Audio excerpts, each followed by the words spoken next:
Sementara itu, berkobar-kobar hati Saulus untuk mengancam dan membunuh murid-murid Tuhan. Ia menghadap imam besar dan meminta surat kuasa daripadanya untuk dibawa kepada majelis-majelis Yahudi di Damsyik, supaya jika ia menemukan laki-laki atau perempuan yang mengikuti jalan Tuhan, ia menangkap mereka dan membawa mereka ke Yerusalem. Dalam perjalanannya ke Damsyik, ketika ia sudah dekat kota itu, tiba-tiba cahaya memancar dari langit mengelilingi dia. Ia rebah ke tanah dan kedengaranlah olehnya suatu suara yang berkata kepadanya, "Saulus, Saulus, mengapakah engkau menganiaya aku?" Jawab Saulus, "Siapakah engkau, Tuhan?" Katanya, "Akulah Yesus yang kau aniaya itu. Tetapi bangunlah dan pergilah ke dalam kota, di sana akan dikatakan kepadamu apa yang harus kau perbuat." Maka termangu-mangulah teman-temannya seperjalanan, karena mereka memang mendengar suara itu, tetapi tidak melihat seorang juga pun. Saulus bangun dan berdiri, lalu membuka matanya, tetapi ia tidak dapat melihat apa-apa. Mereka harus menuntun dia masuk ke Damsyik. 3 hari lamanya ia tidak dapat melihat, dan 3 hari lamanya ia tidak makan dan minum. Di Damsyik ada seorang murid Tuhan bernama Ananias. Firman Tuhan kepadanya dalam suatu penglihatan, "Ananias." Jawabnya, "Ini aku, Tuhan." Firman Tuhan, "Mari, pergilah ke jalan yang bernama Jalan Lurus, dan carilah di rumah Yudas seorang dari Tarsus yang bernama Saulus. Ia sekarang berdoa, dan dalam suatu penglihatan ia melihat bahwa seorang yang bernama Ananias masuk ke dalam dan menumpangkan tangannya ke atasnya, supaya ia dapat melihat lagi." Jawab Ananias, "Tuhan, dari banyak orang telah kudengar tentang orang itu, betapa banyaknya kejahatan yang dilakukannya terhadap orang-orang kudus-Mu di Yerusalem. Dan ia datang kemari dengan kuasa penuh dari imam-imam kepala untuk menangkap semua orang yang memanggil nama-Mu. Tetapi firman Tuhan kepadanya, 'Pergilah, sebab orang ini adalah alat pilihan bagiku untuk memberitakan namaku kepada bangsa-bangsa lain serta raja-raja dan orang-orang Israel. Aku sendiri akan menunjukkan kepadanya betapa banyak penderitaan yang harus ia tanggung oleh karena namaku.' Lalu pergilah Ananias ke situ dan masuk ke rumah itu.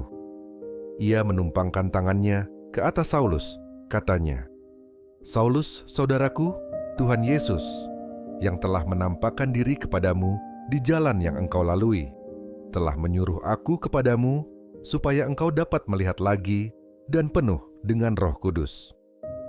Dan seketika itu juga, seolah-olah selaput gugur dari matanya, sehingga ia dapat melihat lagi. Ia bangun lalu dibaptis, dan setelah ia makan, pulihlah kekuatannya. Saulus tinggal beberapa hari bersama-sama dengan murid-murid di Damsyik.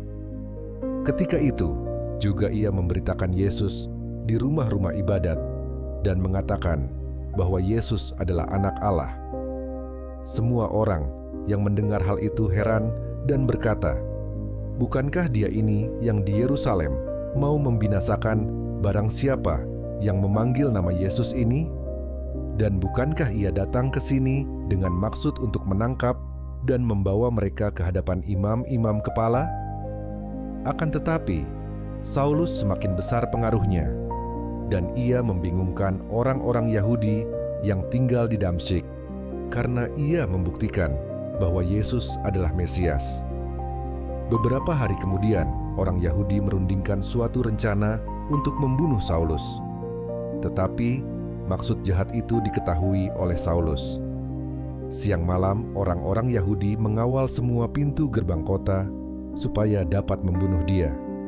Sungguh pun demikian, pada suatu malam, murid-muridnya mengambilnya dan menurunkannya dari atas tembok kota dalam sebuah keranjang.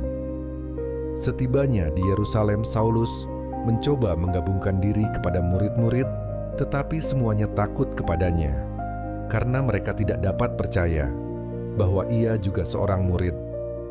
Tetapi Barnabas menerima dia dan membawanya kepada rasul-rasul dan menceritakan kepada mereka bagaimana Saulus melihat Tuhan di tengah jalan dan bahwa Tuhan berbicara dengan dia dan bagaimana keberaniannya mengajar di Damsyik dalam nama Yesus. Dan Saulus tetap bersama-sama dengan mereka di Yerusalem dan dengan keberanian mengajar dalam nama Tuhan. Ia juga berbicara dan bersoal jawab dengan orang-orang Yahudi yang berbahasa Yunani, tetapi mereka itu berusaha membunuh dia. Akan tetapi, setelah hal itu diketahui oleh saudara-saudara anggota jemaat, mereka membawa dia ke Kaisarea dan dari situ membantu dia ke Tarsus. Selama beberapa waktu jemaat di seluruh Yudea, Galilea dan Samaria berada dalam keadaan damai. Jemaat itu dibangun dan hidup dalam takut akan Tuhan. Jumlahnya makin bertambah besar oleh pertolongan dan penghiburan Roh Kudus. Pada waktu itu Petrus berjalan keliling, mengadakan kunjungan kemana-mana. Dalam perjalanan itu, ia singgah juga kepada orang-orang kudus yang di Lida. Di situ, didapatinya seorang bernama Eneas, yang telah 8 tahun terbaring di tempat tidur karena lumpuh. Kata Petrus kepadanya, "Eneas, Yesus Kristus menyembuhkan engkau. Bangunlah dan bereskanlah tempat tidurmu." Seketika itu juga bangunlah orang itu. Semua penduduk Lida dan Saron melihat dia, lalu mereka berbalik kepada Tuhan. Di Yope ada seorang murid perempuan bernama Tabita, dalam bahasa Yunani Dorkas. Perempuan itu banyak sekali berbuat baik dan memberi sedekah. Tetapi pada waktu itu ia sakit lalu meninggal. Dan setelah dimandikan, mayatnya dibaringkan di ruang atas. Lida dekat dengan Yope. Ketika murid-murid mendengar bahwa Petrus ada di Lida, mereka menyuruh 2 orang kepadanya dengan permintaan, "Segeralah datang ke tempat kami." Maka berkemaslah Petrus dan berangkat bersama-sama dengan mereka. Setelah sampai di sana, ia dibawa ke ruang atas, dan semua janda datang berdiri dekatnya, dan sambil menangis, mereka menunjukkan kepadanya semua baju dan pakaian yang dibuat Dorkas waktu ia masih hidup. Tetapi Petrus menyuruh mereka semua keluar, lalu ia berlutut dan berdoa. Kemudian ia berpaling ke mayat itu dan berkata, "Tabita, bangkitlah." Lalu Tabita membuka matanya, dan ketika melihat Petrus, ia bangun lalu duduk. Petrus memegang tangannya dan membantu dia berdiri. Kemudian ia memanggil orang-orang kudus beserta janda-janda, lalu menunjukkan kepada mereka bahwa perempuan itu hidup. Peristiwa itu tersiar di seluruh Yope, dan banyak orang menjadi percaya kepada Tuhan. Kemudian, daripada itu Petrus tinggal beberapa hari di Yope, di rumah seorang yang bernama Simon, seorang penyamak kulit